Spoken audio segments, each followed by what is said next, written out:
Ancaman Sebi Sambom terbukti, 2 polisi gugur, ditembak anak buah adik Bumi Walo. Pasca tumbangnya Bumi Walo di tangan militer Indonesia, Sebi Sambom menyebut pihaknya bakal melancarkan serangan balasan. Ucapan jubir OPM tersebut terbukti dengan gugurnya 2 polisi pada tanggal 15 Mei tahun 2025.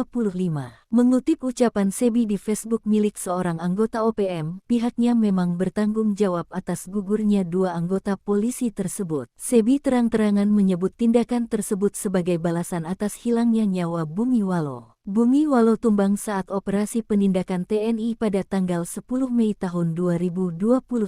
Sebi mengatakan, jabatan terakhir Bumi Walo adalah pimpinan Komando Daerah Pertahanan Yambi. Kasatgas Humas ODC 2025, Kombes Pol Yusuf Sutejo, mengatakan identitas 2 Polri yang gugur berbama Bribda Dedi Christian S. Tambunan dan Barada Kain Rerei. Keduanya gugur saat berada di Kampung Usir, Distrik Mulia, Kabupaten Puncak Jaya, Provinsi Papua Tengah pada Kamis tanggal 15 Mei tahun 2025.